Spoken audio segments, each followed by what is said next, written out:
Ayan mga kapatid, papakita natin sa inyo to. Gift check, ayan, gift check sa SM.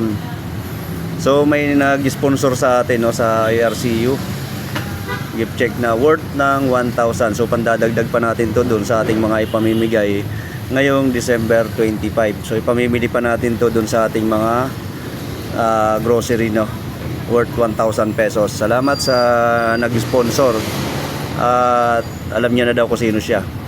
Huwag na daw banggitin. Dumating na mo yung baka Sabi. naman. Ha? Dumating na yung baka naman. Yung baka naman. O, wala pa yung baka naman. Wala pa. Wala pa yung baka naman. Pero itong gift check na to is naibigay sa atin, no? Sponsor.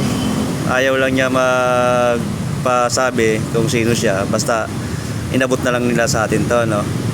Para dagdag daw natin doon sa ating pamimigay sa December 25. Okay? Maraming salamat sa iyo. Sana dumami pa ang lahi mo.